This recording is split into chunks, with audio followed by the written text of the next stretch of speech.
professora de Harvard, chamada Amy Cuddy, ela estuda há 15 anos as primeiras impressões quando você conhece alguém. E ela descobriu padrões nessas interações. E geralmente são duas perguntas que a gente se auto-faz na hora que você conhece alguém, para ter essa primeira impressão. E aí eu vou conversar aqui com o Hélio Deliberador, que é psicólogo, professor da PUC aqui na área de psicodiagnóstico, para falar mais sobre esse assunto. Tudo bem, doutor? Tudo bem. Como vai, Carolina? Tudo jóia. Doutor Hélio, a descoberta foi a seguinte: posso confiar nesta pessoa? Posso respeitar essa pessoa? Esses foram os dois critérios que chegou essa professora aqui de Harvard. O senhor concorda com isso? A gente olha para a pessoa, olha para o Marcelo aqui e fala, será que eu posso confiar nele? Eu posso respeitá-lo? É mais ou menos isso?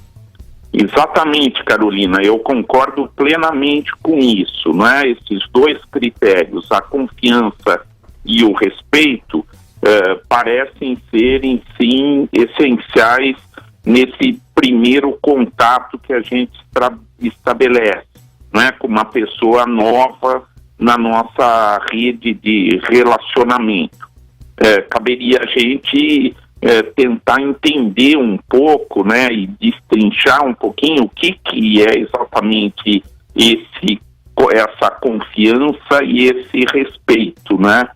Então, caberia a gente conversar um pouquinho acerca disso. Porque tem gente que você chega perto, tem o primeiro contato e fala, não gostei dessa pessoa, não fui com a cara dela. A gente não sabe, né, o que isso quer dizer, é uma coisa muito... É intuitiva mesmo? Não tem muito. Mas é mais ou menos por aí, colocando isso na teoria ali, a gente está buscando alguma coisa para simpatizar com ela, é isso? Isso, vamos dizer, essas primeiras impressões que estabelecem, né, nós levamos em conta um conjunto de variáveis que são conscientes e inconscientes, que fazem com que a gente tenha uma simpatia, assim como a gente diz na linguagem popular, ou uma antipatia nesse primeiro contato que a gente estabelece com uma pessoa.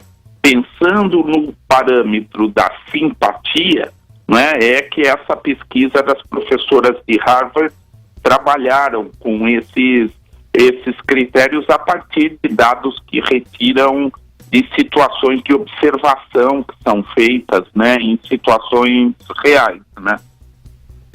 E as pessoas, então, segundo esse estudo, a maioria das pessoas, especialmente no contexto profissional, acredita que a competência é o fator mais importante, né? E, na verdade, esse estudo diz que a confiabilidade é ainda mais importante. Por quê?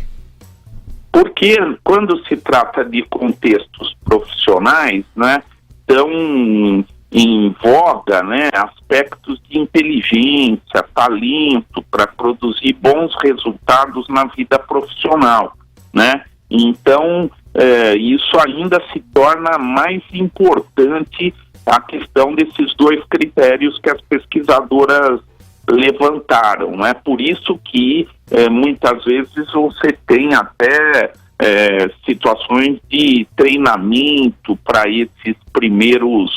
essas primeiras entrevistas profissionais que são feitas, né?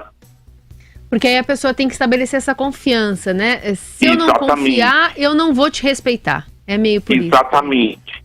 Isso envolve muitas vezes, né, a aparência, o autocuidado, né, a segurança pessoal, questões relativas ao conteúdo da fala, o tom de voz, a postura corporal, né? Envolve várias coisas que estão relacionadas a esse desdobramento do aspecto de confiança e respeito pessoal que a gente estabelece nessas primeiros contatos, primeiras relações, e aí pensando a questão do contexto profissional ou contexto pessoal, enfim, dependendo do contexto onde essas pessoas estão. Só para a gente terminar, concluir aqui, doutor, como é que a gente pode exemplificar isso para o nosso ouvinte internauta? essa simpatia ou essa antipatia a hora que eu vejo alguém pela primeira vez. Eu não conheço o senhor, mas já converso. Então, quando eu for conversar com o senhor pessoalmente, eu vou falar, eu gosto do doutor, eu tenho uma conversa que eu entendo, ele me passa credibilidade. Mas se eu não conheço alguém, não conheço essa pessoa, o que eu observo nela, me dá um exemplo prático para a gente colocar isso mais palpável para o nosso ouvinte. Então, eu não entendi exatamente o que você me perguntou, Carolina. Em que contexto?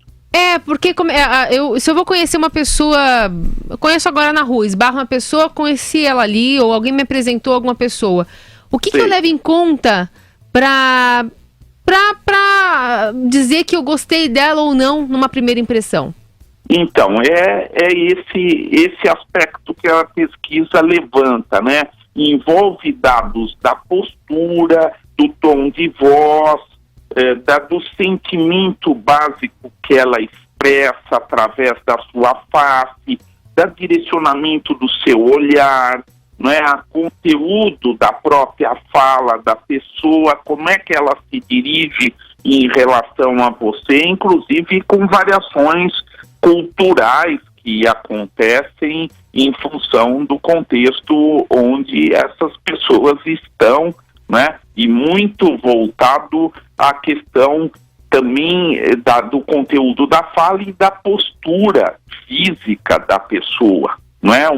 Uma mais disponibilidade de abertura, vamos dizer assim, para a interação através dos braços, da postura dos braços, não é? E do olhar, direcionamento do olhar, enfim, aspectos que são da nossa expressão corporal, que fazem parte da nossa comunicação interpessoal. Muito interessante, muito interessante. Doutor Hélio, obrigada por conversar conosco aqui no Rádio Atividade. Eu mando uma boa tarde aos seus ouvintes e a você, Carolina e Marcelo. Um abraço e até uma outra oportunidade. Boa tarde. Grande abraço. Doutor Hélio Deliberador, psicólogo e professor da PUC de São Paulo.